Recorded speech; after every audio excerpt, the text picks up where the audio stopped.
ilahi tecelli kılgan bir muhitni berpa kılış arkalık dünya ve ahiretin baktisadı gelişimiz lazım demekçe. Cihat veya niyet bağıyken, ondaki cihatın aldan tayarlık boğan hicreten mevcuttur demektir.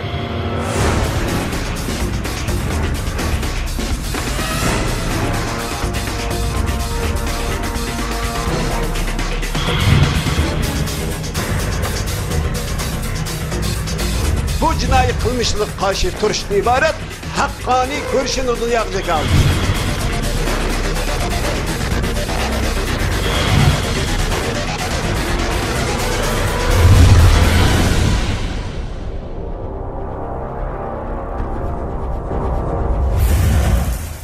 Bismillahirrahmanirrahim. Esselamu Aleyküm ve Rahmetullahi Teala ve Berekatuhu. Sevgili seyirciler, tüm dünyanın her tarafındaki kardeşlerimize, Kudüs TV ekranlarından sesimizin ulaştığı her yerdeki kardeşlerimize Allah'ın selamını ve rahmetini ve bereketini gönderişle bu programımızı, gündem özel Doğu Türkistan programımızı başlayacağız. Doğu Türkistanlı kardeşlerinizden sizlere muhabbet dolu, kucak dolusu selamlar olsun. Sayın seyirciler, bugün programımızda çok önemli bir konuyu konuşacağız. Program devamında ben Uygur Türkçesinde devam edeceğim ama bugünkü durumun, konuşacağımız sohbetin çok önemli olduğu için ben sizlerin ilk önce anlamanız için çoğu bizi seyreden kardeşlerimizin Türk dünyasının her yerindeki, dünyanın her yerindeki Türk kardeşlerimiz oluşundan dolayı bugünkü konumuzu daha açık sizlere hissettirebilmek için güzel bir girişte Türkçe olsun diye Türkçe başlayacağım. Bugünkü konumuz sayın seyirciler, Doğu Türkistan'da 1933 ve 1944 yıllarında iki defa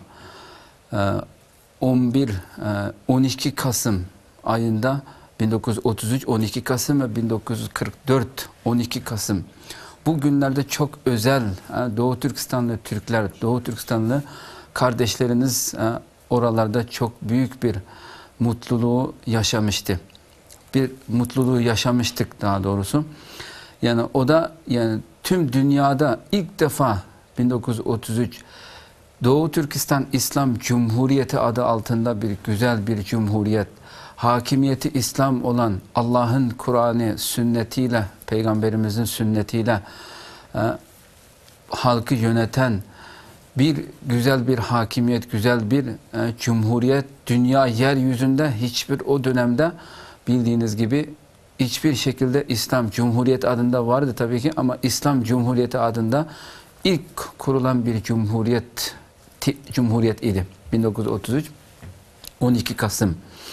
Bu özel günü, bu güzel günü yaşamıştık ama maalesef bildiğiniz gibi Rusların ve Çinlilerin işbirliğiyle buradaki bir büyük devletin, büyük gücün oluşundan korkan din düşmanlarının birleşmesiyle o cumhuriyette sonlandırıldı ve halkımız yine Çinlilerin yaptıkları ve düşmanlarımızın yaptıkları bütün zulümlere baş eğmeden, onlara kul olmaktan, kul olmaya razı olmadan mücadelesini devam etti ve 1944'te yine 12 Kasım'da Doğu Türkistan Cumhuriyeti adı altında bir cumhuriyet kurduk ve o da Çinlilerin yine Çinlilerin ve Rusya'nın ve o dönemdeki Amerika bunların birleşmesiyle birlikte o cumhuriyette 1949'da tamamen sonlandırılmış oldu. Biz bu olayları inşallah sohbetimiz devamında çok özel konuğumla Doğu Türkistan'da çok büyük alimimiz bizim yurt dışındaki ve yurt içindeki her Doğu Türkistan'ın tanıdığı büyük bir İslam alimimizle bu konuyu konuşacağız. Kendisinin vakit ayırarak bizi kırmadan buraya geldiğinden dolayı çok teşekkür ediyorum.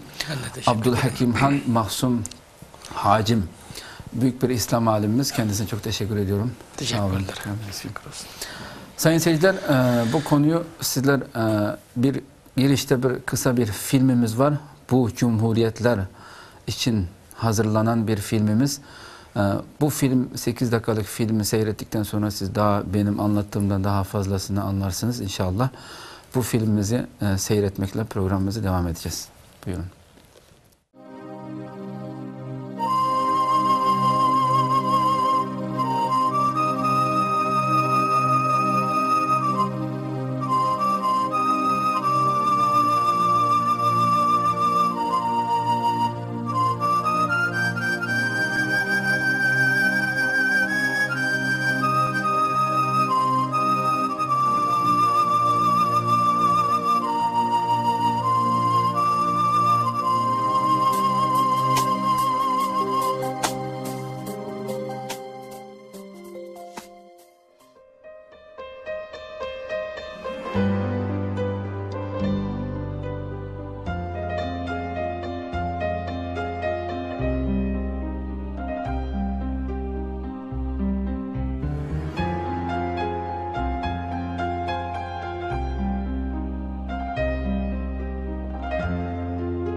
Bugün günlerden 12 Kasım. Bugün bizi bize döndürmüş, bizi bize bildirmiş, bizi dünyaya tanıtmış olan bir gün. Bugün bağımsız Doğu Türkistan İslam Cumhuriyeti'nin 2 kez kurulduğu gün. Bugün işgalci Çinlilerin Doğu Türkistan'ı yutma rüyası ilelebet yerle bir olmuş, kahraman ecdatlarımızın cihat ruhu, eğilmez ve hiçbir zaman sırtı yere gelmez azameti kendini göstermiş ve hak davamızın sağlam esasıyla yaratılmış bir gün.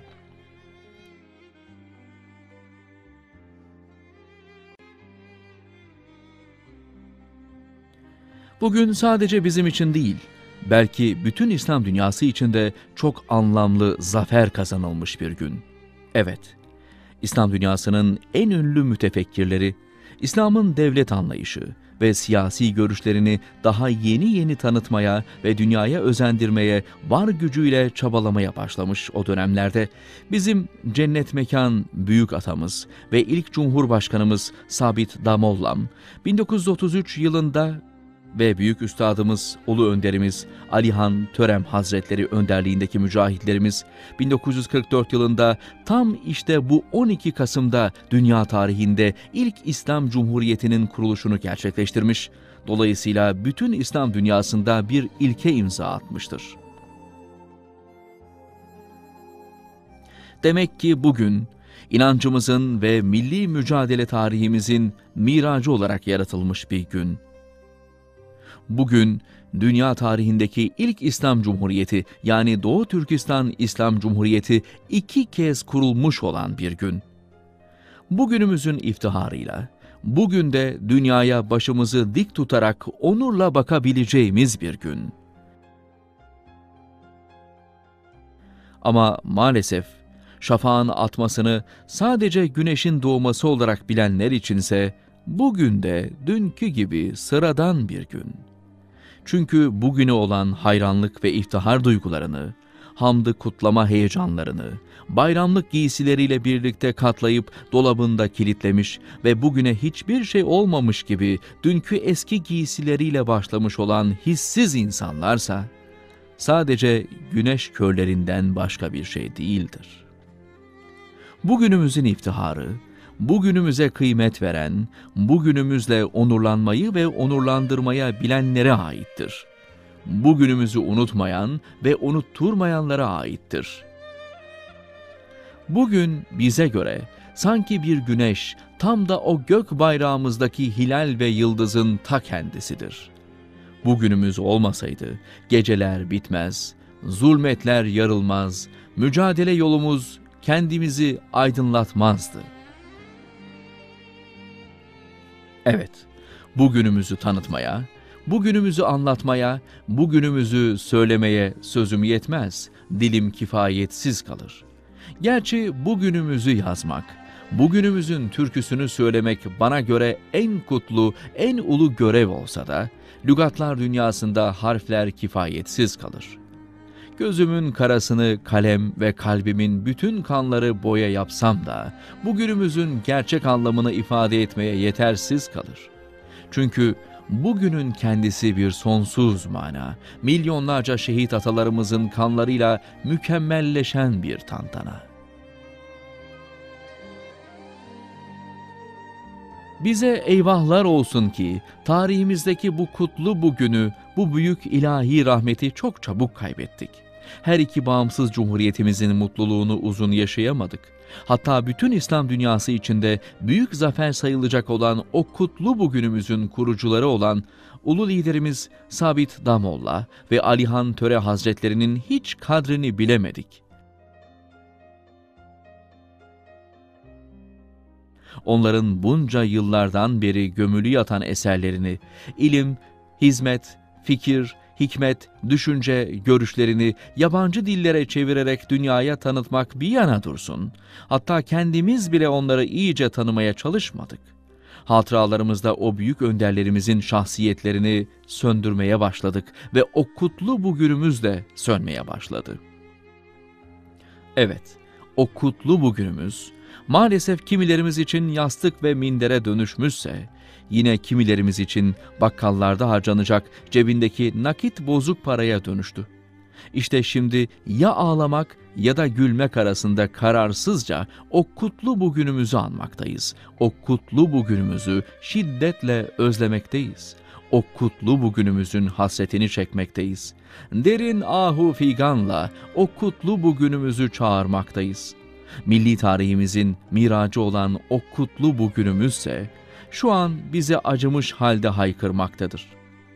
Şairler şahı Mehmet Akif Ersoy'un dediği gibi, bayrağı bayrak yapan üzerindeki kandır. Toprak eğer uğruna ölen varsa vatandır diye bizim vicdanımıza seslenmektedir. O kutlu bugünümüzü geri kazanabilmemiz için bizi kan vermeye, dil ve canla gece gündüz durmadan çalışmaya çağırmaktadır. O kutlu bugünümüzü yeniden inşa etmek gibi hem dini hamdı, milli kutsal gaye üzerine birlik olmaya, nefretin eğri parmaklarında sallanmamaya, kısacası bizi yeni baştan biz olmaya çağırmaktadır.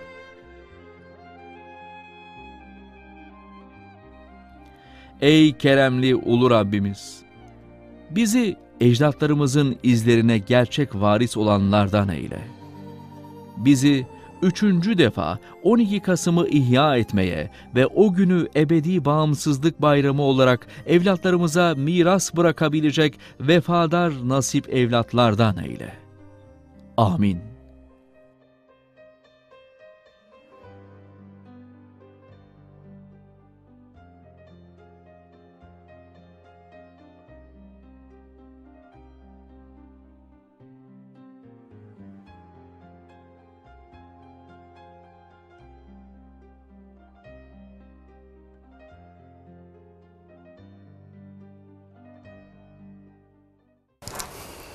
Evet sayın seyirciler, çok heyecanlı minutlarda, dakikalarda yaşıyoruz. Amin diyoruz. Sonra en sonunda, filmin sonunda çıktığı gibi inşallah Allah bize 3. defa bu mutlu günü yaşamayı nasip eylesin ve sonsuza kadar yaşamayı nasip eylesin inşallah. Bu dileklerimizle program devam edeceğiz. Şimdi ben bundan sonraki programı Uygur Türkçesinde devam edeceğim. İnşallah siz de iyi dinlerseniz inşallah anlarsınız bizim Uygur Türkçesinde. Hürmetlik Maksum Hacımka, bugün hakikaten şunday bir ulug' kunda hazır Şarkı Türkistan vatanimizdeki vaqtlarda inşallah saat 12'ni açtı, yani 12 kirgan kunim diyelim, kechini açkan degan. Şunday bir qutlug' bir kunni boshdan kechirgan, shunday bir tarixiy bir voqelik vatanimizda yuz bergan bir minutlarda yashab, shu minutlarni aslab o'tiribmiz. Bugun biz programmamizda shu 2 qatim qurilgan bu cumhuriyet bo'libmi tunji qatimliq bir islomiy bir hokimiyat bo'lish sifati bilan 33-yili asossiy qilingan 33-yili qurilgan bu 11-12 kundagi bu cumhuriyet haqida to'xtalib o'tsak inşallah bu cumhuriyetninki aldığım ben programını şu cumhuriyetninki asası bo'lgan şu ulug' olimlarimiz Sabitdan Mulojim boshchiligidagi olimlar birlikte cumhuriyetning asosini qurgan 4 cumhuriyetdagi şu shuar belge cumhuriyet medalining atrofida yoziliq masalan bu oyatlar buna misal bir dini ustozimiz bu sifatlar bilan mesela şu 1. Sure Nisa 58. ayetinde yukarıdaki ayette İnnallaha ya'murukum en tu'addul amanati ila ahliha ve iza hakemtum beynen nasi en tahkumu bil adli innallaha ni'ma ya'izukum bihi innallaha kana semi'an basira diye ayet bilen onun astidagi devlet kiribinin astida yoziliq bo'lgan Sure Namlninki 90 Sure Nahlning 90. ayetida إن الله يأمر بالعدل والإحسان وإيتاء ذي القربى وينهى عن الفحشاء والمنكر والبغي يعظكم لعلكم تذكرون. Bu ayetler ve cumhuriyet üstüge kurulgan 4 asasi prensipte kurulgan bu İslamiyet, azadiyet, adalet ve uhuvvet diyenden ibaret bu cumhuriyetin manımı şundak bugünkü zamani bir devirde mi insaniyette bu derecedeki bir adaletke yetişip bulanmagan, bu derecedeki bir asas sistemini ornutup bulanmagan bir devirde turuptumuz. Hele hem nurgul Müslümanlar diyarda kanlar tükürüp atıdı. Muşu devirdeki muşu alimlerimiz bunu biraz söhbetleşip ötsek muşlam. Aldı kendini. Euzubillahimineşşeytanirracim. Bismillahirrahmanirrahim. Nahmeduhu ve nesta'inuhu ve nestağfiruh. Ve na'uzu billahi min şururi enfusina ve min seyyiati a'malina. Men yehdihillahu fela mudille leh ve men yudlil fela hadiye leh. Ve neşhedü en la ilahe illallah vahdehu la şerike leh. Ve neşhedü enne Muhammeden abduhu ve resuluh. Şimdi biz 1933 11. ayının 12 1944 11. ayının 12'de kurulgan Şerq Türkistan İslam Cumhuriyeti hakkında toxtalmakçı. Olap mı biz 1933'te Savutaj Damıllam'ın ki teşebbüsü olan kurulgan bir İslami Cumhuriyet'nin ki hakkında kısqış toxtalmakçı. Olap mı biz şu Cumhuriyet'nin kuruluş tarihi, Cumhuriyet'nin kuruluşuna es koşkan şəxslə bu tarihi cereyanlara tefsili kirmeyimiz. Tefsiri kirme yukarıda sualda oturup koyulgandık. Cumhuriyet'nin ki kaysi bir sebebi bilen, kandak bir hukum bilen lahiliyelini kendiliki. Bunu lahiligen kişinin şu devirde kaysi sebebi hikayeligi. Bunu nemin ifade kıldığı. Bu sizi tefsili toxtaldıqalığımız eks ettirildi. Bunda boğan iken biz o kurulgan Cumhuriyet'in kuruluş şekli, oturup koygan devletin prensipleri, devlet bayrağı, devlet girbi. Bunun hakkında toxtalıştın burun muş işlağı asası rolçuluk kılgan asası muş plan line oturup koygan baş şəxs. O itibarıyla Savutaj Damıllam hakkında kısqış toxtalış lazım oldu. Savutaj Damıllam'ını tanıgandan keyin bu Savutaj Damıllam'ның kılgan iş izleri. Gerçi bunun hemkarlaşkan köplügen şəxsler var. Ama asas yetekçi bu. Hoş. Şimdi biz en evvel Savutaj Damıllam'ını tefsiri tanımay turup ma ahval üstüde kandağılıp ma ayetlerini talladı bir yege. Ma şuarlarını talladı. Nemini maksat kılmakçı. Bunun kirişten burun Savutaj Damıllam'ın ki kısqışı tarih ahval toxtalıp öteş lazım oldu.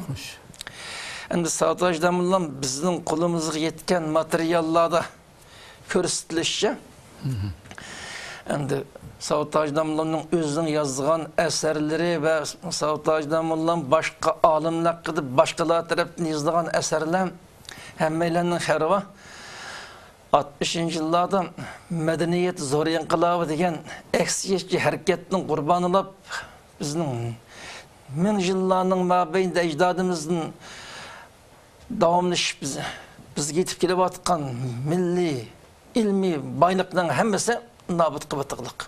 Şu qatardan Savutaj Damıllam'ın özünün yazgan eserleri ve Savutaj Damıllam başka alimler qilib başkalar tarafından yazılgan eserler köp kısmı nabıt op gitildik. Hatta kişilerinin kolda okuyduğun Kur'an makamlık. Hemen de köydürütülür komünistler. Bunda oğandı ki bu haktan tefsiri köp malumat yok ama az da olsun materyalda o kişilerin tercümanı saklanıp kılılık.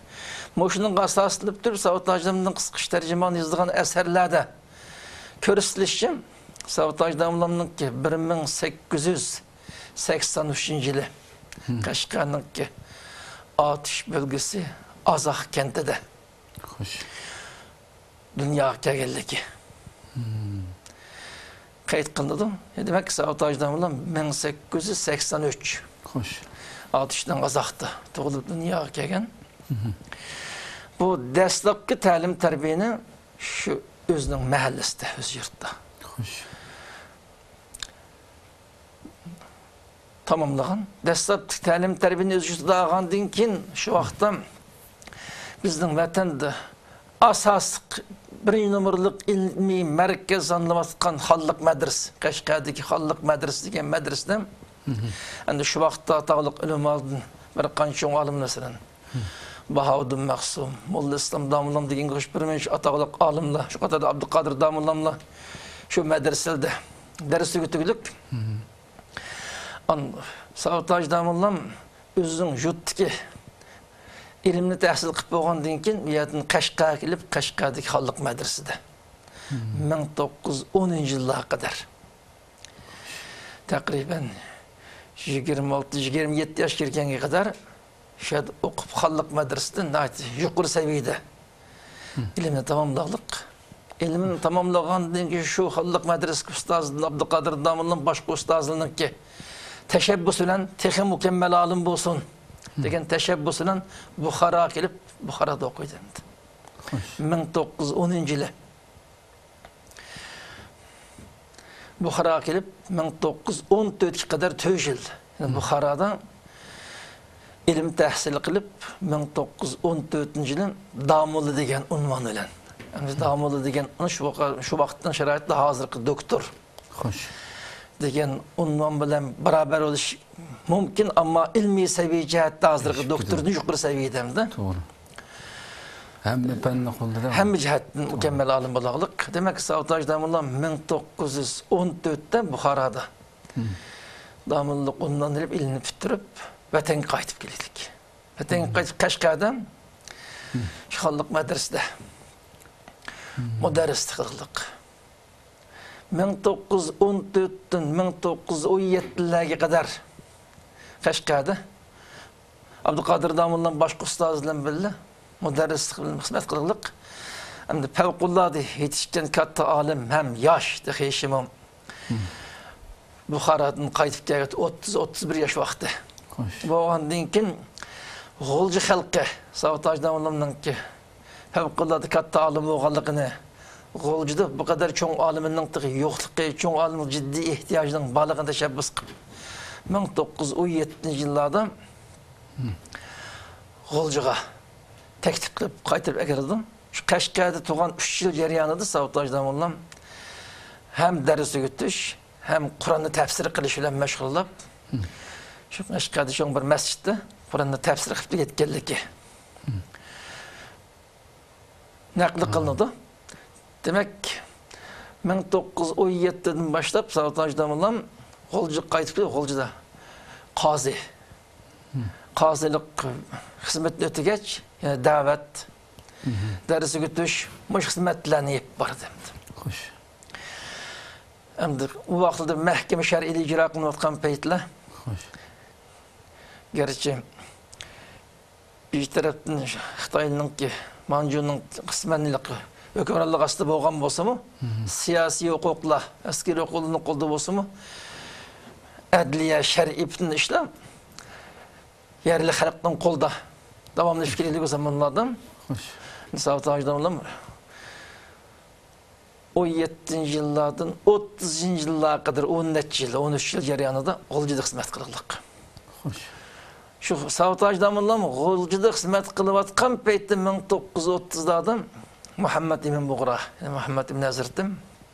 Muhammed İbn Hazretim o 1920-22'lerde Xotan'da ilini bitirip Qaraqashda, oy vaq medresede müderrislik o'rilish qildik.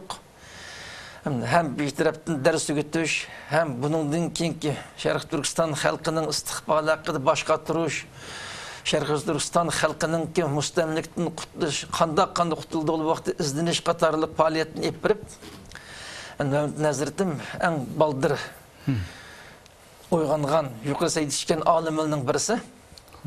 Bu kishi vatanni qutqizayotgan arzu istak plan bo'lg'achqa vatanning hammani quloq bir aylanib chiqish arzusi bilan vatanni ta Xotandan boshlagancha G'o'ljiga ishi bor edi ayni. Muhammed Hazretim shu safar jarayonida vatanning umumyuzlik vaziyatini tahlil qilish, tadqiq qilish işlemede G'o'ljiga borgan vaqtda Savataj Damullam bilan G'o'ljida tanishib, suhbatlashib, Savataj Damullam katta alim bo'lgandan keyin har ikkilanlar bir-birining yaxshi qadrini, qimmatini bilishib, hurmatini qilishib, yiq masalalar haqida maslahat qilishib, Mehmet bin Hazretim G'oljidin qaytadi Xotenga, qaytib o'zininki xizmeti davomlashtirdi. Savtaj damallam G'oljidin atlanib chet elga yo'l qarab chiqdi hamdi. Ana o vaqtda bir millatning kelgusi haqida bosh qotirayotgan cho'ng shaxsda bo'lganda ekan bular. Gar shu vaqtning yoshlari hamda, yaxshi bo'lsin. Chet elning vaziyatini kuzatish, tajriba egallash, nurg'un ishga ehtiyoj bo'lganda ekan.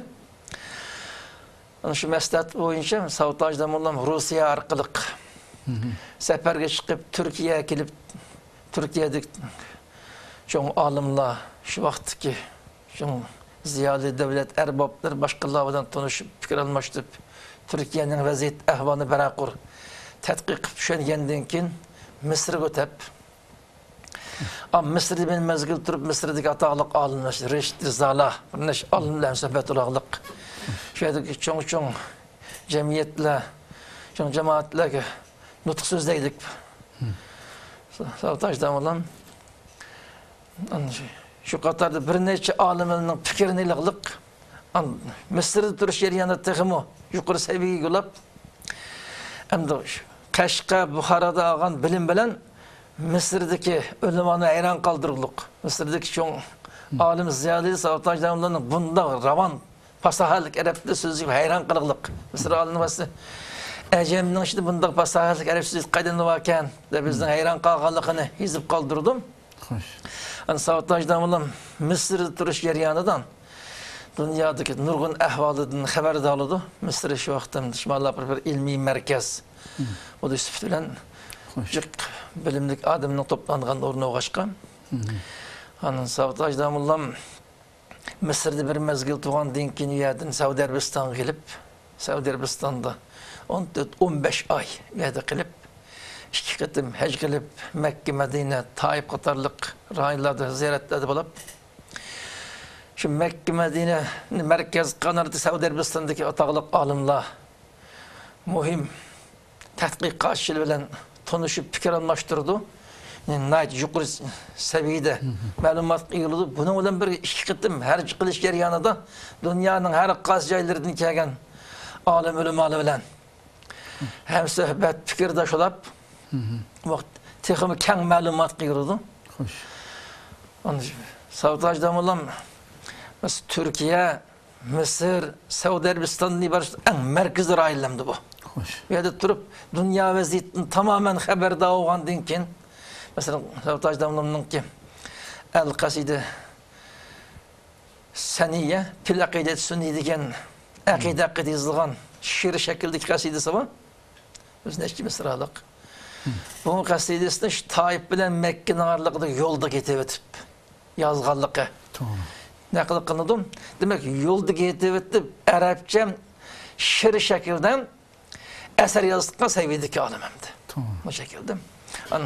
Bu diniy ma'lumotning boshqa o'zining adabiy quvvati, siyosiy sezgirligi tamamen dünya vaziyatini tushungandan keyin Saudiya Arabistondan qaytib Hindiston orqali Kashmirning yo'llari bilan vatanga qaytib keldi. Vatanga qaytib kelib 1932-yili tez o'zining o'ldiraqlashgan yuti G'uljiga qaytmay Xoten qaytib keldi. Xotanga qaytib safardan tez Mehmet Hazretimle görüşüp, onun kişi Savtaj damallam chet eldeki 2 yıldan artık vaqt içinde tecrübe gelip hazırlık kelgen kadar Mehmet Hazretim yerdə inqilabqa hazırlık qilib turdu. Bular kütmegen yerden Xo'ja Nizojimning qo'mondonligi bilan G'uljida, Qumulda inqilab cihat başlandı. Şu şekilde Savtaj damallam 32-yili Xotenga kelib Xoten'de Mehmet Hazretim bulunun yetekleşi bilen kurulgan teşkilatı canlandırıp Xoten'de durup Mehmet Hazretim'nin ki yardımı teşebbüsüyle naci ciddi davet başlaydı. Bütün halkını umumumuzluk cihat seferberlik kılıp hareketke başlaydı. Anşallah Mehmet Hazretim Savtaj damallam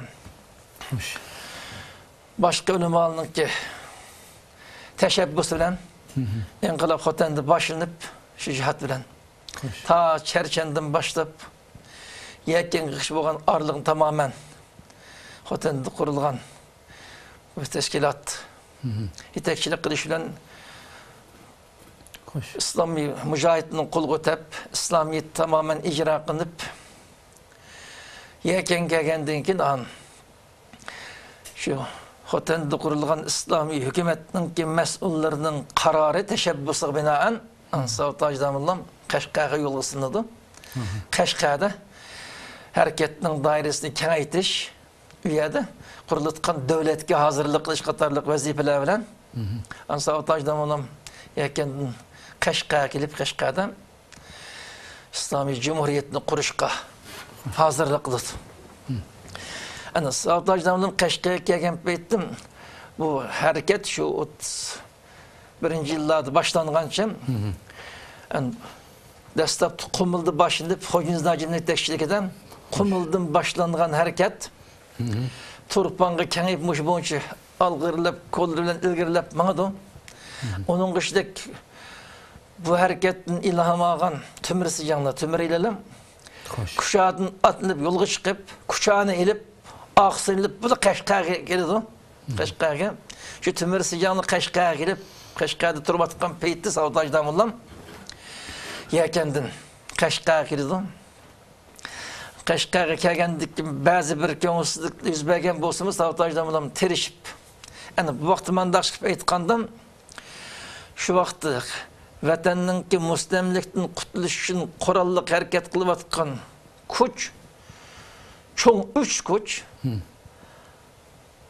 Osman elining kuchi bilan qo'shqini 4 xil kuchininki kuchi bilan inqilab davomlashgan bo'ldi. Xo'jinizning qo'mondonligida Qumildan boshlandi. Timirsijanning boshchiligida Kuchadan, Mehmet Naziriddin Savtajdamullaning qo'mondonligi bilan Xotendan boshlandi. Xotendan bu Osman eli.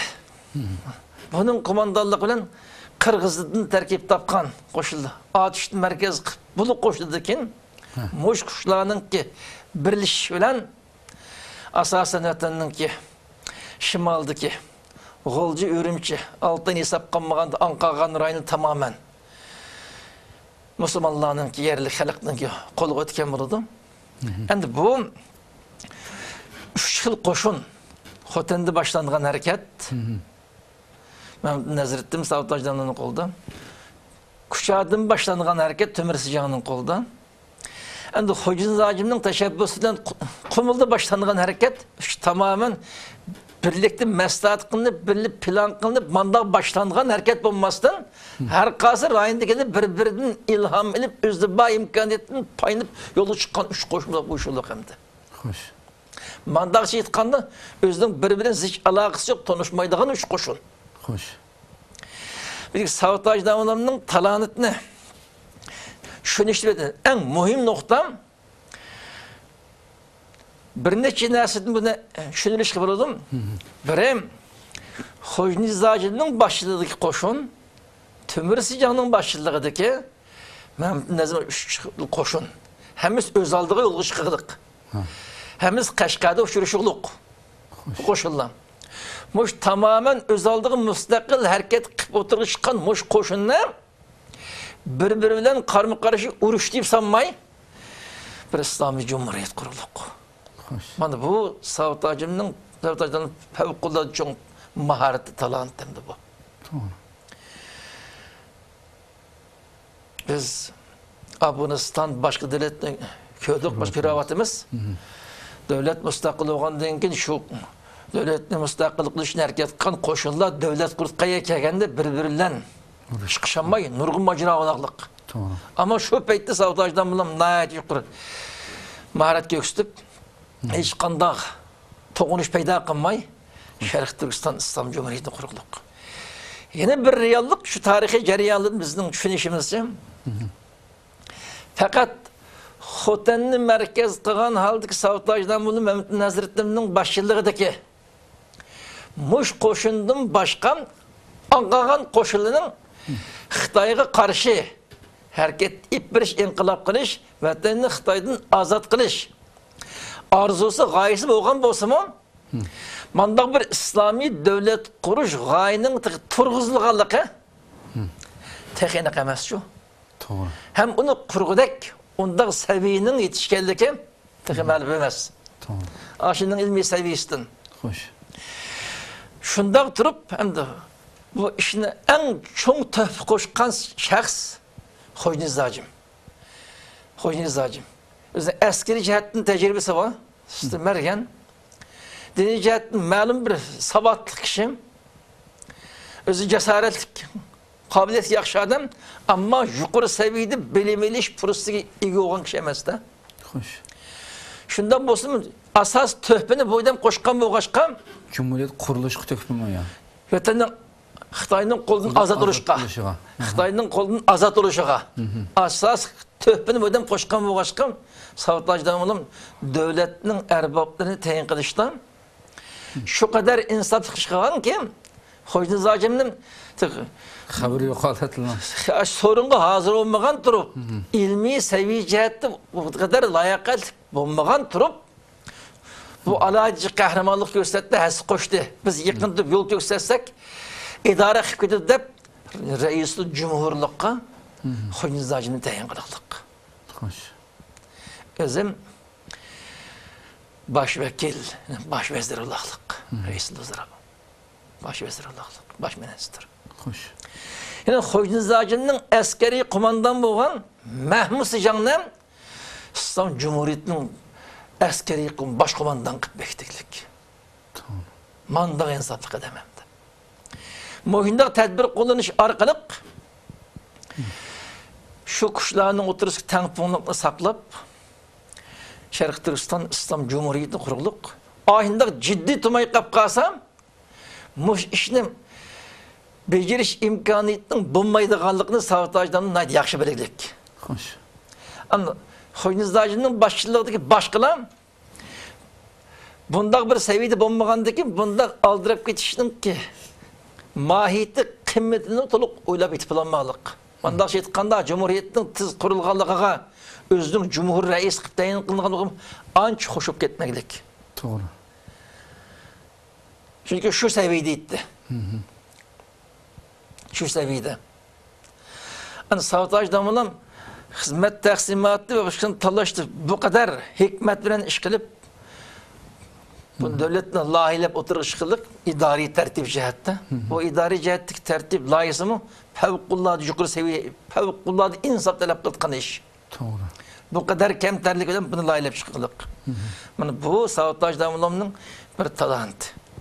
Savutacıdan olanın ikinci alayındaki bu kurulgan devletinin ismini Şərq Türkistan İslam Cumhuriyeti de koyalım. Yukarıda filmde askertilip ötü deyilgende şu vakit kadar İslam Cumhuriyeti degen isim bilen yer şarıda hiç kandak bir devlet kurulmaptı iken. Doğru. Mesela o Pakistan İslam Cumhuriyeti 1947'de kurululuk mesela. İran İslam Cumhuriyeti 1979-80'larda kurululuk. Hoş. 1933'te Şərq Türkistan İslam Cumhuriyeti degen nam bilen bir devlet kuruluk. Devletin ismi fevkulladı yukarı seviye talep kıldı. Cumhuriyet demek halkçılık, halkperverlik degen hukumda. Arapça kelime ya. Hoş. Endu halkçılık, halkperverlik mutlakan bulup kessem bunun çatak çıkkan bu koşkım İslami'ni koşarlıkta. İslami Cumhuriyet. İslam başkurdu bende. İslam prensipinin dairesinin içinde en halkperver, halkçıl mandak devlet bizden devletimiz. Doğru. Dep mandak at koyarlık. İslam Cumhuriyeti. İslami Cumhuriyet. Yani demek ki onun bu diktatörlük,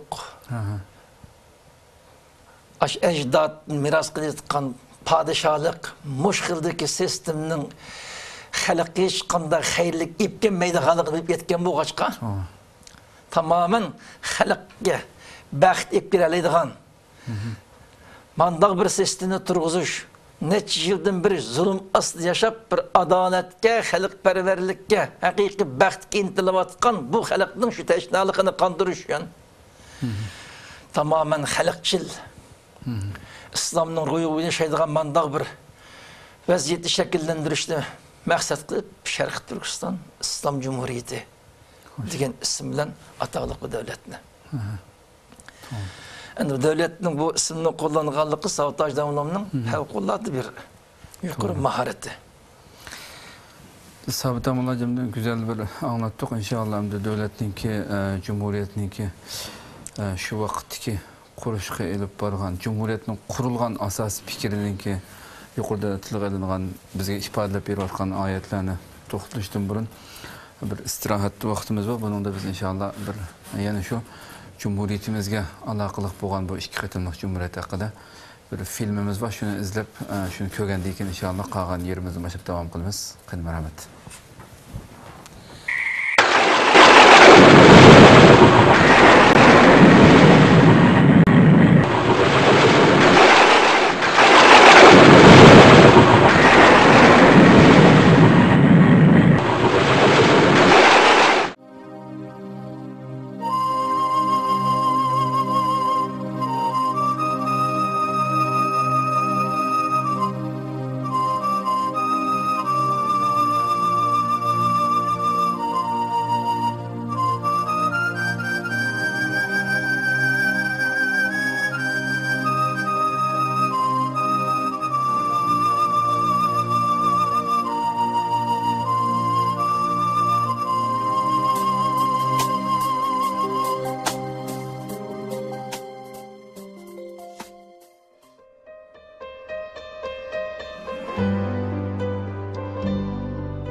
Bugün 11 ayının 12 günü.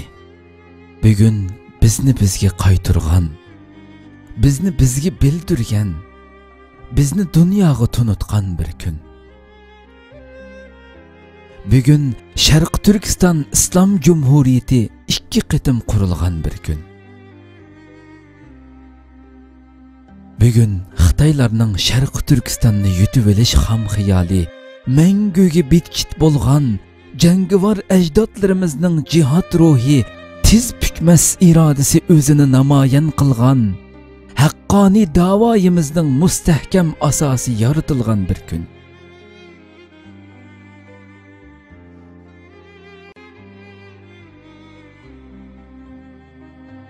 Bugün yalğız bizgile emas, balki butun islom dunyosiga nisbatan mu ajoyib ma'nodor g'albalik bir kun.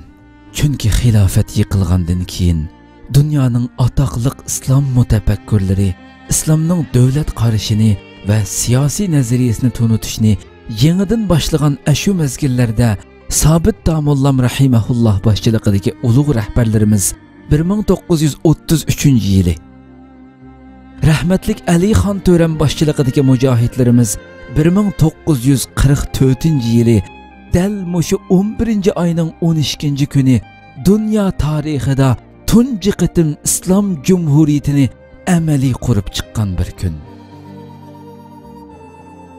Demak, bugun e'tiqod tushunchimizning va milliy tariximizning meroji yaratilgan bir kun.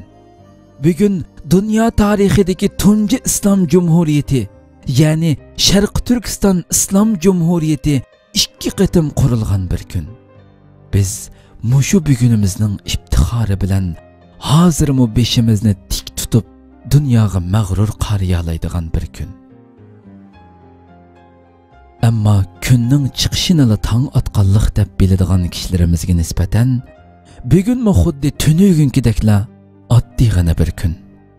Chunki bugungi bo'lgan qoyillik va iftixorlik tuyg'ularini, shundaqli qutluqlash va hayajonlanish hissiyotlarini bayramlık kiyimleri bilen qo'shib, orqada qatlab qo'ygan, tunugungi kir kiyimler bilan asnigan holda bugungi qadam qo'ygan undaq hissiz kishilar tong qarag'usidan iboratdir. Bugunning iftixori, bugunni qadrlagan ve bugün bilen iftixarlanışni hem iftixarlandırışni bilgenlerge mensuptur. Bugünni unutmagan ve unutuldurmaganlarga mensuptur. Bugün bizge nispeten goya bir quyosh ve ayni kök bayrağımızdaki ay yıldızının özü. Bugün bolmagan bolsa tüller pütmez, zulmetler yorumaz, inqilab yolumuz özümüzge roşan bulmaz idi. Şundaq, bugünni tushundirishga, bugünni anglatishga, bugünni so'zlab berishga so'zimiz yetmaydi. Tilimiz ojizlik qiladi. Gerçi bugünni kuylash, bugünni yezish bizga nisbatan eng qutlug' ulug' ish bo'lsa-mu, lug'atlar olamida bugünni yezishga harif yetmaydi. Ko'zimizning qarisini qalam qilib, qalbimizning butun qonlarida bugünni yozsaqmi, yanıla onun ma'nisi to'liq ifoda topmaydi. Chunki bugunning o'zili bir poyonsiz ma'no.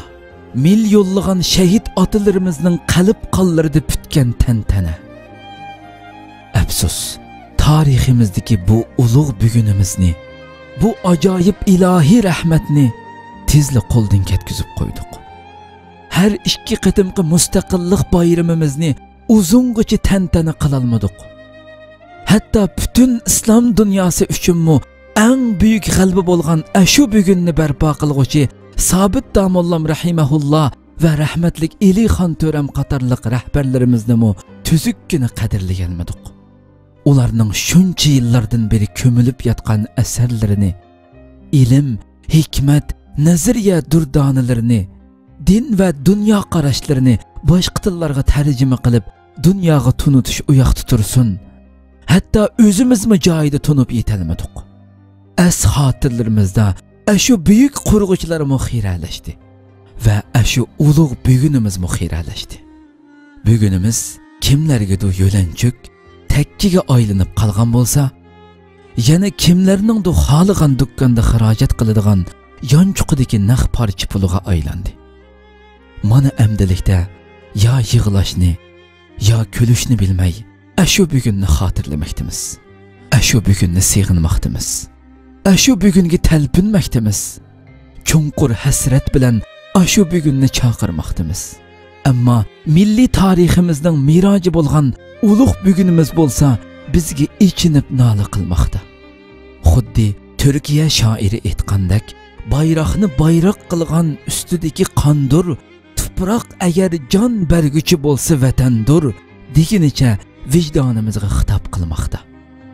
Ashu bugunimizni qaytadan qaytirib ola olishimiz uchun bizni qon berishga, jon pido qilishga chaqirmoqda.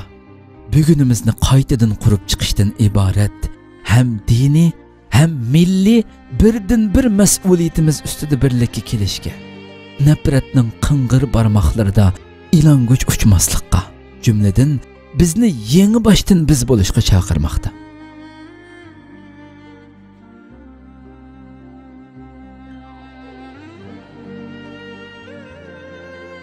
Ey mehribon Parvardigorimiz, bizni ashu ulug' ajdodlarimizning iziga haqiqiy varislik qilib, 3-qatimliq 11-oyning 12-kunini yorita oladigan, uni mangulik mustaqillik bayrami sifatida kelgusi avlodlarga miros qoldira oladigan vafodor avlodlardan qilg'aysan. Amin.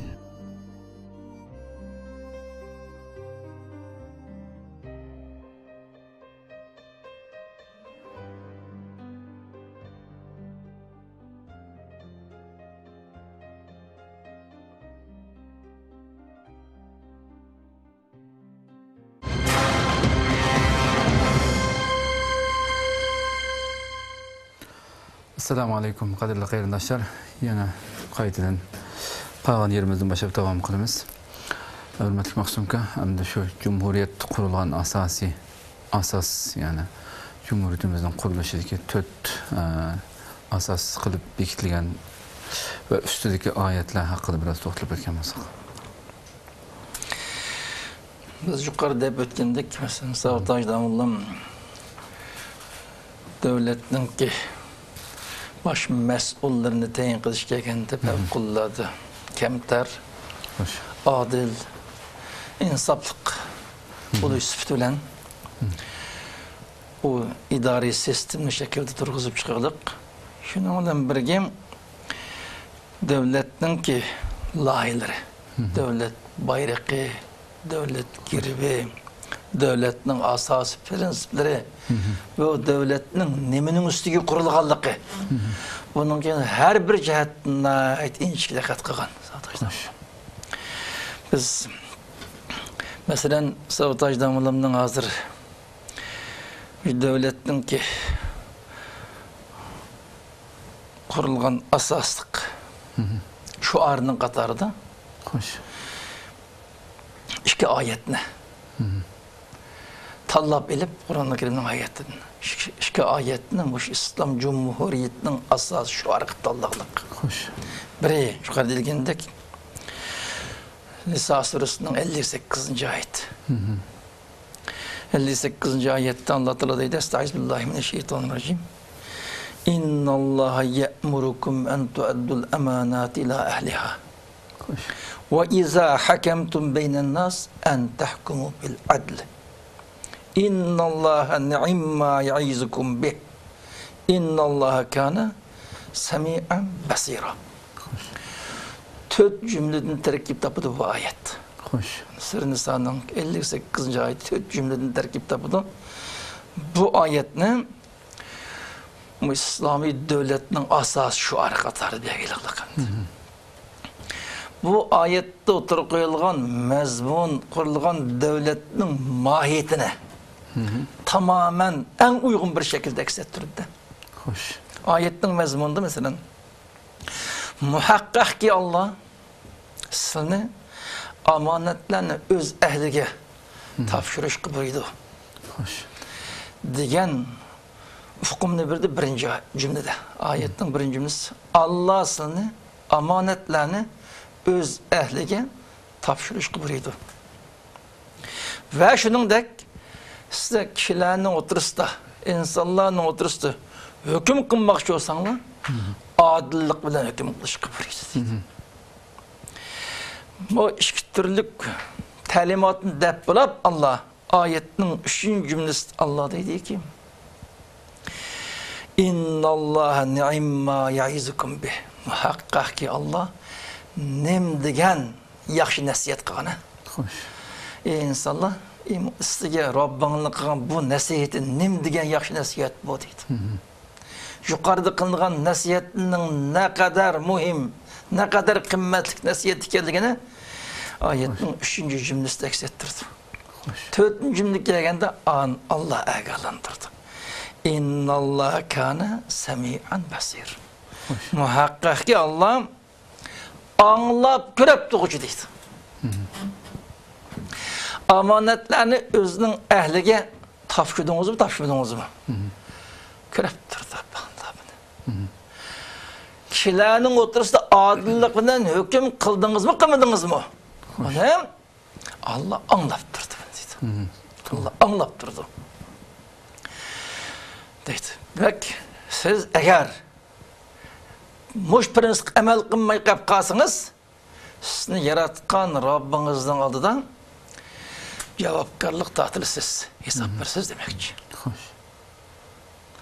Bu bir ayet, 4 cümleden terkip taptı. Ayet asas mezmun iki türlük neyse. Biri amanetini öz ehli tavşırış.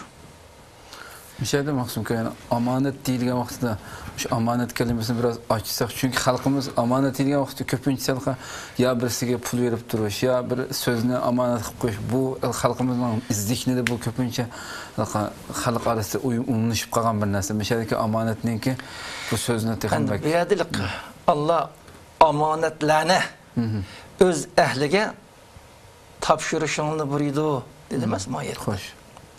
Endi bu ayetinin sebebi nuzul hakkında müfessirler nurgun rivayetlerini bayan kıldı. Şu katarda bu ayet nazılıştı. Osman ibn Talha degen kişinin hakkında nazıl oğanlıqını. O Osman ibn Talha'nın kim? Kabe'nin aç kuşta saklaydıgan Kabe'nin ki muhabbet etçisi kelligi. An Peygamber Mekke'ni fethi qilgandan keyin Kabe'nin ichiga kirib shu namoz o'qimoqchi bo'lib, Kabe'ning ochqisini buningdan talab qilganligi. Xo'sh. Talab qilsa bu Kabe'nin ochqisini bag'il unamaganligi, ichib bag'il unamaganligi. Ichib bag'il unamagandan keyin Hazrat Ali mecbur onun kolunu qarib dedik aşkını elilip an Kabe'nin ışkını içip Peygamber sallam Kabe'nin ışkı kirip namaz okup çıqqanlıqı ana şu hadisi münasebet bilen Allah'tan ki bunu amanetini özünün ehlige qaytırışını lazım, topşırışını lazım degan ayetin muşaqti nazil olganlıqı an Peygamber sallam Kabe'nin çıkmış ayet nazil olan ayetlik bir asasen Kabe'nin açkışını Osman ibn Talha'ya tapşırıp belgeldi ki bu şu açkış senin kulağında mengo senin kulağında sen sakla deyip onun belgeldi ki bunundan Osman ibn Talha İslam'ın müşerref bulmagan durup İslam'a kirmeygen durup Kabe'nin açkışını saklaştı fevkulladı eminlik samimiyet bilen fevkulladı samimiyet bilen saklap geldi ki aş Kabe'nin açkısını saklaş Kabe görünmesi fevkulladı samimi bir oğaşka bu saklaş ki muşu layık Allah'ın ayette bunun işaret kağılığı şunu Peygamber Sallallahu kaytırıp geldi ki bunu rivayet kıldım bu sebebi nuzul mahsus bir vaka üstüde doktoru demdi müfessirlerin ortak kararmışı boyunca ayetinin nazil buluş hakkındaki sebebi nuzulunun hususi bir vaka, bir hadise oluşu o ayetin mezmununun şu hadise ya şu vakada şeklinde kılışı da kaza kılmaydı bu. Ama gerçi malum bir hadise, malum bir sebepler tüfeyle nazil olan olsun mu ayet yüzünün mezmunu itibarıyla gençlik daire yüz şirası şu boyunca kiriv davranı çevirdi o. Degen karanı çıkardı. Bu ayetin nazil sebebi hakkındaki hadise bu. Şu adam da Osman ibn Talha'nın imanı kirmegen bolsa mu Kabe'nin açkışını saklaştığını ibaret. Bu amanetli fevkulladı samimiyetli saklaganlığı. Yani bunu her kandak adam nem buluştuğunu katlanızlar amanetinin şu özünün ehli tapşırışının lazımlığı. Bu ayetten çıkıdım. Yani muş ayetli biz amanetlerini özünün ehli tapşırığını dedi de. Ne bu amanetle? Bunu biraz tefsir için iş lazım. Hem de amanetlerinin en beşilik yıltkını umumi Müslümanların ki menfaatini qoğdaş, umumi Müslümanların menfaati Muşu menfaatki münasebetlik ya umumi Müslümanlar vekillik kılıvatkan ya yetekçilik kılıvatkan kişinin koduk bir amanet. En mühim bir amanetten biri bu. Hoş. Mesela bir ümmetin ki takdiri hakkında iş uğurlaştırış degenden şu amanetini özden ehli tapşırış için şu ümmet doğrusu becerilikkan hizmetlerinin her bir hizmetine şu işinin tamamen layıklı becerilikkan özden ehli tapşırışının lazımlığını bu ay bunu göksüdü. Savutajdan olan bu maksat bu ay becerilik. Biz muş ayetlikle emel kılımız, muş ayetliğindeki vazif taksimatı hem işlem her bir işini tamamen özünün ehlige tapşırımız bunu. Muş ayetlikle emel kılımız demekçi. Hoş. Bunu kalsın. O ayet düzgün amanetin bir türü bu. Umumi Müslümanların takdiri, Müslümanların menfaati bu. Osasın idari işler mesela. Şunun bilen birge şu amanetin katarıdan bir kişinin ikinci bir kişiye amanet koygan mal mülk. Bu bir amanetten katarı, amanetten bir türü. Bir kişiye mesela ikinci bir adam özünün bazı sırlarını amanet koygan olsa o amanetten bir türü şunu başkalarına aşkarlaması lazım. Şu katarda amanetten katarıdan Allah tarafından bendelerine buyurulgan her bir buyruk, çektiğin her bir çekleme bu amanetten katarıdan. Allah buyurgan buyruklu beca keltiriş, Allah tarafından çektiğin çeklemelerden katli sakınış, manı bu mu amanetle özünün ehlige. Tapşırıqlarının katara girdi. Bunun kengaydı bunun manasını.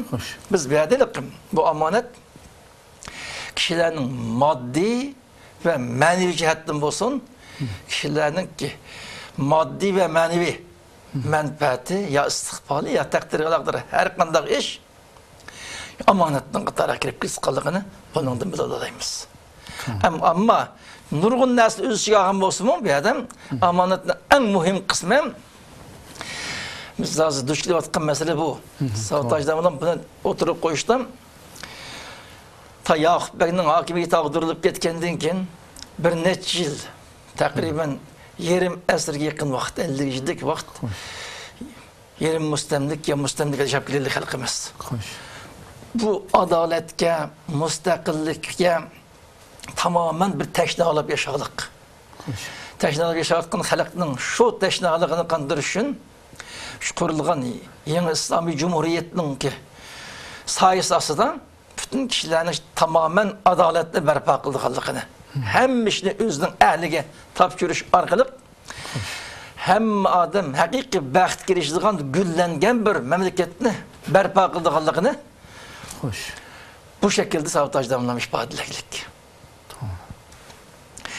Yani ikinciden mesela o hükümün ki hakimiyetin gülünüşünün bir kısmı ise her bir vazifeye layık kişinin tanlaşı olsa ikinciden kişilerin üstü hüküm çıkarış meselelerini davalarını bir taraf kılıştım fevkullah dağıtılış lazım.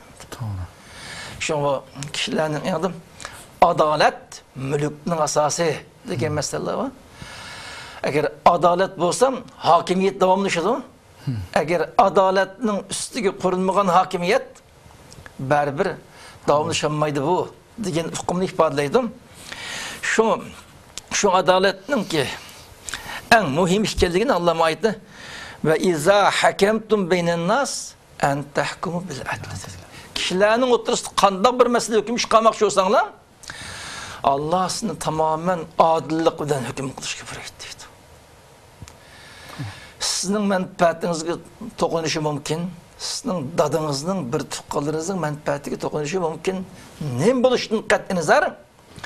İki şahs, iki cemaat ya iki mahalle, iki toplumuz qanday bir da'atalash hadis bergan bo'lsam, şunun hüküm çıkarmak şu adam fevkulade adil oluş lazım. Endi bu meselelerni bir taraf qilganish, yani devletin hakimiyetinin şemdi bu. Bunun dikkat qilgan birinci derecelik kuch devlet hakimiyet. Gerçi başka her qanday kişi bu adalet prensibine amel qilish lazım ama bunun asaslık yük devletin üstü şurgan boğaşkan bu devletin manda adaletinin üstüge kurulgan bir devletini kurup çıkış için muş ayetini şu ark iliklik. Yani muş ayetiniz Kur'an'da 6300 ayet. Şu 6000 ayetin içinden bu ayet, bu iki ayetin de Allah'lık fakat. Bana bu ayetten amanetini ehliga topshirish, yani vazifelerge layakatli kishini tayin qilish, kishilarning o'rtasida adil bo'lish. Bu mazmun aks ettirildi oyatda. Bunun Allah tarafından insanlık qilgan en güzel nasihat ekanligini Allah askar chiqdi. Oyatning oxirgi jumlasidan agar mushfirs amal qilmay qolib qolsangiz Rabbinizden hesap versiz diye mezmununu işaret edip innallaha kana semi'an basir diye macumunu tamamlaydı. Yani bu sure Nehl'nin ki 90. ayette mesela 90. ayette olsun innallaha ye'muru bil adli vel ihsan ve ita'i zil kurba ve yenha anil fahşai vel munker vel bagi ya'izukum la'allakum tezekkerun diye ayetimiz. Bu ayetin mezmun cihetini yukarıya yakın. Yukarı ayet oturup kalkan bazı mezmun tekitledi. Mesela dedi Allah muhakkak ki Allah senin adillik dışı kıbrıydı dedi. Yukarı ayette oturup kalkan ikinci benüsünü tekitledi. Allah senin adillik dışı kıbrıydı. Adillik kıtlı toktap kalmaya adalet bilen ihsanğa. Başkaları hayır ihsan kılış, yaxşılık kılış kıbrıydı. Devlet erbaplarının devlet halkı, halklarının özara birbirine, ata-analarının perzentlerine, perzentlerinin ata-analarına, urtuqallarının birbirine Qo'ldan kelish uchun yaxshilik qilish, vafodarlik qilishga buyurdi deydi. Demak, bu insonlarning tamoman o'zlari odillik nuqtasi to'xtamasdan bir-biriga qo'ldan manfaat yetkazish, yaxshilik qilishga buyurdi bu oyatda. Xo'sh. Ehson degan bu. Men to'g'ri bo'ldim, adil oldum deb to'xtab qolmay, yaxshilik qilishingiz lozim. Demak, har bir insonning o'z xalqiga, o'zining ta ota-onasi bir oliy jamoatidan boshlab mahallasi, o'z rayoni, o'z yurti, o'z davlatiga albatta xayrixohlik qilish, shuni foydali ish qilish majburiyati bor degan hukm Xudoyatdan. Ya'mur ya, innalloh ya'mur. Yaxshilik qilishga buyurdi, ihson qilishga. Shuning bilan birga ito zil qurba. Urug' tuqqanlik munosabati bor kishilarga, ya'ni urug' tuqqanlarga sizlar ham qilish. Ular alayda urug' tuqqanchilik munosabatdan ortiqcha ular kuyinish, yordam qilish, ularning xizmatini qilish, holat ahvolini xabar olish bunga buyurdi. Ma'lum bir bahona sababini tepib urug' tuqqanlar bilan urug' tuqqanchilikni tinish, dushmanlashish, voz kechish emas, urug' tuqqanlarga tamoman yaxshilik qilishga buyurdi. Favqulodda muhim. Bu oyatning mazmuni bir davlatni isloh qilgan asos prinsipilar. Mush oyatda amal qilinganda jamiyat davlat islohini degan gap. To'g'ri. Bu maqsad bilan tanlag'liq. Oyatning oxiri deydimi? Yanha anil fahsha. Rabbimiz seni har qanday qabih ishlardan to'sadi. Axloqsizlik, buzuqlik, rezillik bunday qilmishlardan to'sadi. Munkardan deydi. Yomon ko'riladigan, ishlarni yoqtirmaydigan bunday gap, so'z, ish, harakat, axloq bunday narsani Alloh to'sadi. Va zo'ravonlikdan deydi. Zo'ravonlik. Va shundan bilan birga jamiyat qalaymonqanchilik chiqarib, musulmonlarning birligini bo'lib, islomiy shaklda hukumat idora qilayotganlarga qarshi chiqib, jamiyat tartibini buzish, qalaymonqanchilik chiqarishdan qat'iy to'sadi Alloh deydi. Oyog'idan deydi. Ya'izukum. Allah bu şekilde sizga nasihat qiladi. Shahidga sizlar o'ylab ko'rishingiz lozim. Siz buni bir o'ylab ko'rsan ekan deydi. Bu sizga qilgan Rabbingning eng go'zal nasihati. Siz bu nasihatni o'ylab, buning qimmatiga yetishingiz lozim. Deydi Cenab-ı Allah bu ikki oyatda. Endi bu mazmunni ifodalagan bu ikki oyatni Savtojdanullam o'zining shu yaralari bilan birlikda qurilayotgan islomiy jumhuriyatning asosiy shuari e'lon qildi. Demak, jamiyatni tamoman isloh qiladigan asosiy omilni Qur'onning javri so'z bilan yig'liqda. Bu favqulodda yuqori saviyamdi u. Bundan Savtojdanullamki Qur'onni naqadar mukammal tushunib ketganligi. Qur'onning sürüler emas, her bir ayetning mazmuni ne kadar bilip ketganligini bundan ko'rib oladi. Vaqtim lazım bo'lgan oyatni izlab topgan kompyuter yo'q ki.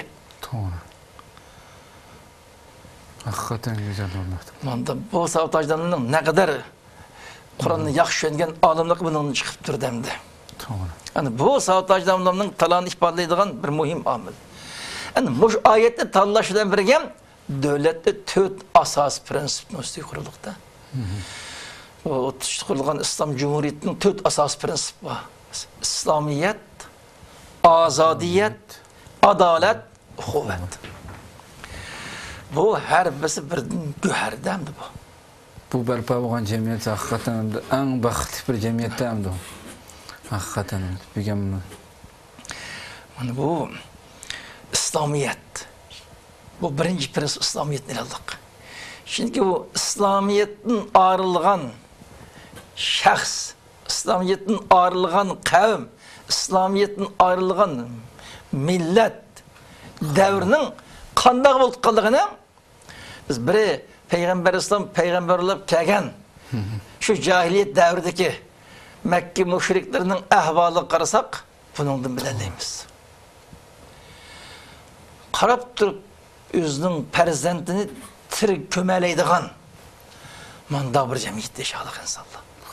A insanın bana İslam dini tamamen dünya halkı gibi mehr şefkatli ustazlıktan insanı terbiyeleyip çıkardık ya. Doğru. İslamiyet bu kadar mühim ki insanın ruh, can, kandan mühim olgan olsa İslamiyet onundan mühim de. İnsanın hakiki insanlığı, insanın hakiki baxti İslam bilen berparıdır. İslam'dan ayrılgan o cemiyet dünyadaki eş işletinin hemmesini yaşap baksımım o berber tetimaydı da. Zergedi bunundan. Hakiki baxt erişemeydi de. Dünyanın üzdümü. Onda onun İslamiyet'in ne kadar insaniyetinin baxt için mühim amil ekanligini elbette düşünüp yetken muğaşkı birinci prensip İslamiyet. Biz İslami nur aslı yaşayımız. Degen bu şu an oturup koyalım. İkinciden azadiyet.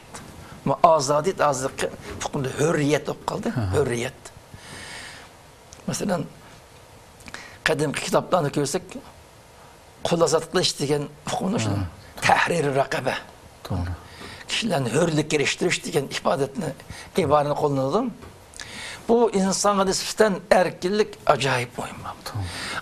İslam'ın asaslık amılığın tevhid mi? Hürriyetten ibaret.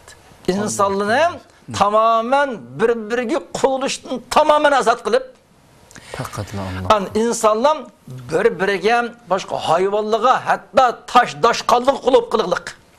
Kılıp kalan devrinde İslam'ın tevhid prensibi oturup koyuluş varlık insanı tamamen hürriyetli etkililik. Sen yaratkan bir Allah'ın başka hiç kandan dersi kullanmasın lazım. Bunu öktürdük. Bana bu hürriyet fevkulladı mühim mesele bu. İslam'daki tevhid bana bu hürriyetten ibaret. Yani hürlük bulmayan yerde hiç kandak bir iş ravnak tapmaydı bu. Doğru. Şimdi bu insaniyetin en çok baxti hürlük önem bulduğun muğaşkım şimdi azadiyetin ikinci prensip kılalık. Bir dadıl erkin halaşlıkısı ya. İslam körüspegen prensip boyunca hiç kandak bir kişinin korkmuyor. Şu halıqın işini kıl. Hani bu hayatın hakiki lezzeti bunun da. Şu an ikinci prensip azadiyette tallaklık. Üçüncü prensip şu adalet. Çünkü adalet bulmayan yerde asla ve asla baxt olmaydı. Biz yaşap geldik yaşavatımız. Yani 60 yılının mabeydi komünist diktatörünün ki hükümet yaşavatımız tamamen zulüm, zoravallıkın üstüge kurulgan bir diktatör hakimiyet nasıl yaşavatımız. Yani bu adaletsiz bir sesini yaşap bakkan insanlar adaletin insana nispeten ne kadar mühim nimet ikenligini tonu biterleydi.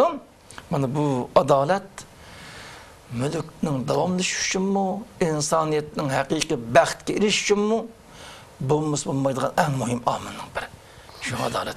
Adalet hemmeden beraber yaşay demek. Hemmeden beraber. Devletin aldığı her bir şahsın kandak mecburiyeti olgan olsa, başkanın okşaş mecburiyeti var. Devlet kandak hukuk olgan olsa, okşaş hukuk ege.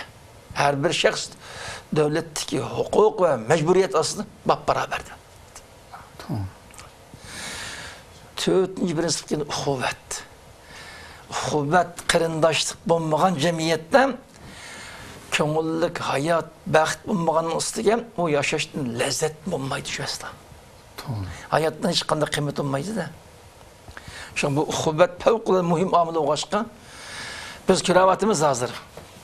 Şu uhuvvetin ibaret muşu amilinin kadri gitmegençken, muş şekillendirmegençken meyli Şerq Türkistan halkı olsun, meyli başka Müslüman olsun, biz bunu tefsili deyiş hacetsiz muş küravatın günlük küravatımız.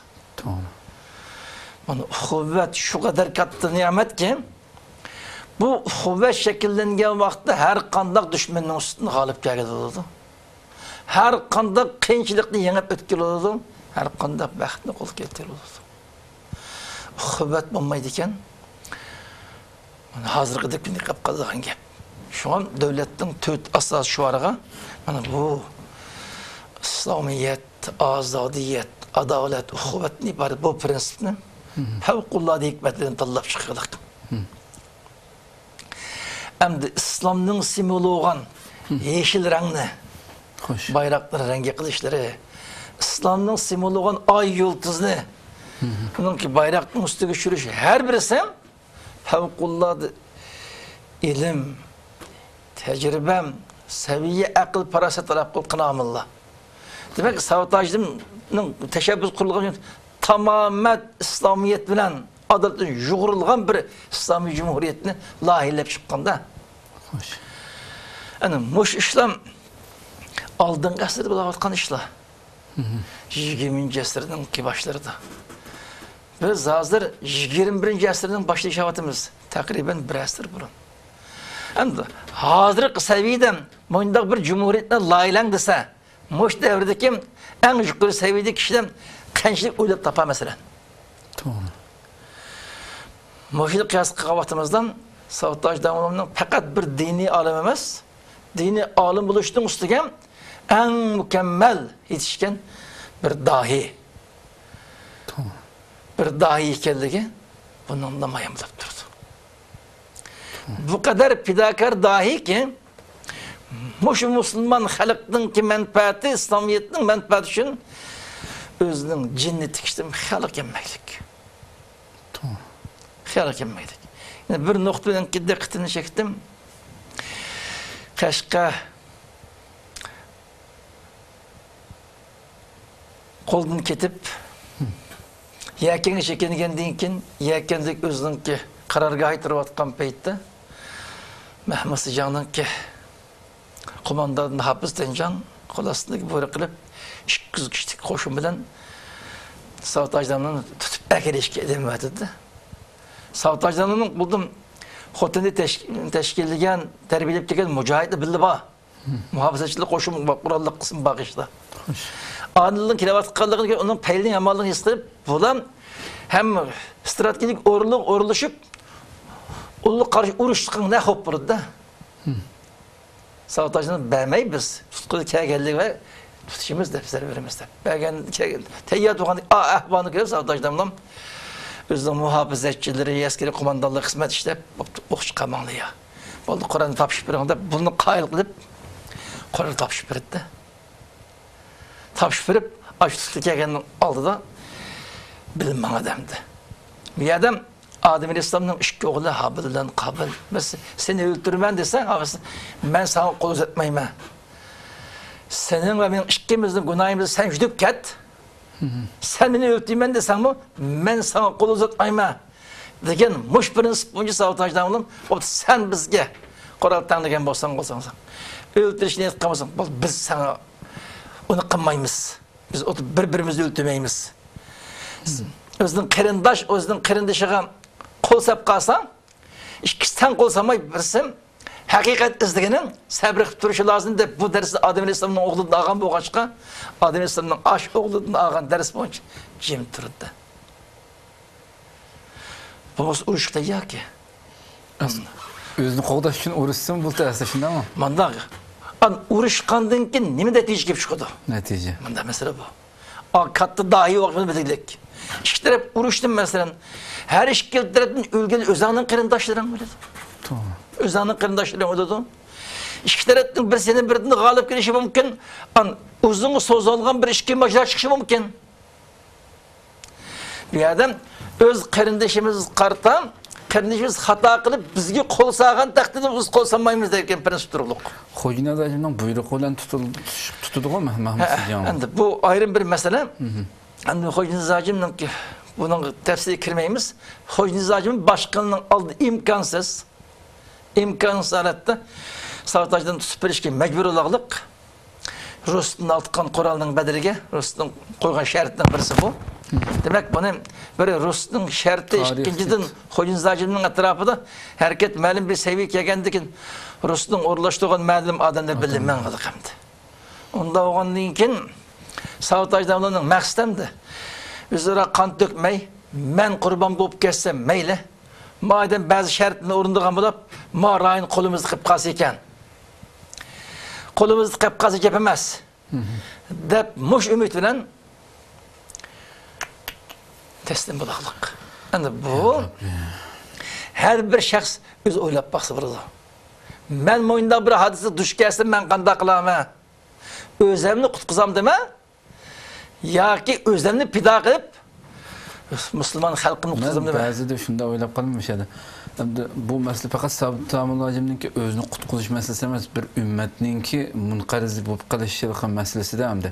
Balki Sabit Ta'mulojim bu yerda o'zi butun xalqni keyniga oladigan bir olim bu. Xo'jaynazojim qancha odam yig'a oladi-ki?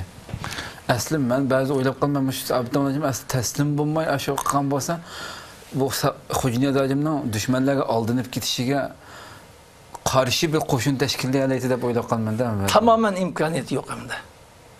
Biri şu vaqt eng cho'ng askariy qo'shin Xo'jaynazojimning qo'lida hamda. Xo'sh. Mahmud Sijan İslami Cumhuriyet'nin başkumandan ya. Ondan asas tamamen askeri qo'shin bunun qo'lida hamda. İkinciden Majunyanın ki tungan qo'shinlarim Qashqa atishni bulang-talang qilayotgan bir paytlar. Onu boshlab keldik. Üçüncüden Rus ondan Shingshisay bunu kutib turayotgan bir paytlar birlashib. Onda bir paytda o'zra ishga urishning chiqib qolishim favqulodda cho'ng bo'lib ketdi. Hech qanday natija chiqmagan olsa ham minglagan begunoh insonning qirg'in qilini chiqib borayotgan hadis edi. Bunu sabotajdan yaxshi tushungachga, bir necha shaxs bilan tugab ketsin bu ish. Anqan xalq qolib qolsin. Deb men da o'yladik. Shu vaqtki vaziyatni ustida turganlar eng to'g'ri tahlil qiladi buni. To'g'ri. Yani bundan biz altıqan ders özümüzün ki barlığımızı pida qilib bo'lsa-mu, umumning xalqimizning manfaatini qo'g'dashning ne kadar şerefli, ne kadar muhim ish ekanligini bunun ders edishimiz lazım bo'ladi. To'g'ri. Sen xato qilganda ki men senin xatoliging xato bilan javob beraman emas. Yo'q, sen xato qilgan bo'lsang-mu, men xato qilmayman. Men senin qilgan qanday aziyatga duch kelsam mayli, men haqqoniyatni ustida turma. Deyalish, mana bu oliyjanoblik, isillik mana bu yerda. To'g'ri. Hakikaten güzel bir program bo'ldi inşallah. Yani suhbatimizning oxirida asli bir qancha yana muhim suhbatlar, savollar bor asli. Endi vaqt e'tibori bilan bellangan soat o'shab kelib şey to'xtaylik. Oyg'ana bundan keyingi suhbatlarda inşallah endi almashtirsak bo'ladi. İnşallah. Hammalarga Alloh rahmat, Allah razı olsun. Qadrli qarindoshlar, Allah subhanahu va taoloning rahmati bilan bu güzel minutlarda xalqimizning har bir Sharq Turkistonlikning yuraklari bugunni asligan, şu güzel kunlarni asligan, şu güzel kunning qo'ldan ketganligi uchun qayg'urgan bir minutlarda şu cumhuriyetlerimizni aslab ve o qurilgan asoslar ustida qurg'uchining kimligi haqida kuchimizning yetganicha bugun to'xtaldik. İnşallah bugün planlangan bo'yicha vaqt yetmedi ama inşallah şu bir qancha kun ichida bunu oxirini davomlashtirib o'tamiz inşallah. Vaqt itibariyle müşahede to'xtaylik. Qimmatli vaqtdan chiqarib kelib bergan hurmatli ustozimiz Abdulhakim Xon Maqsumojimga ko'p rahmat. Allah razı olsun. Hammalarga rahmat edaman. Qadrli qarindoshlar, yana bir qatim suhbatimizda sizlar bilan yuz ko'rishguncha sizlarni Janobi Alloh subhanahu va taologa topshiramiz. Assalomu alaykum va rahmatullohi taala va barakatuh.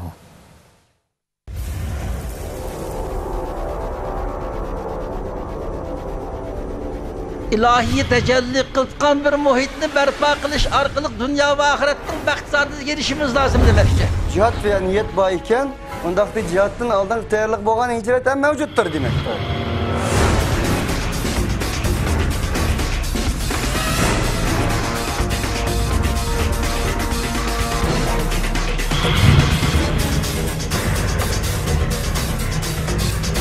Bu cinayi kılmışlık karşı turşun ibaret hakkani görüşün uzun yakacak aldı.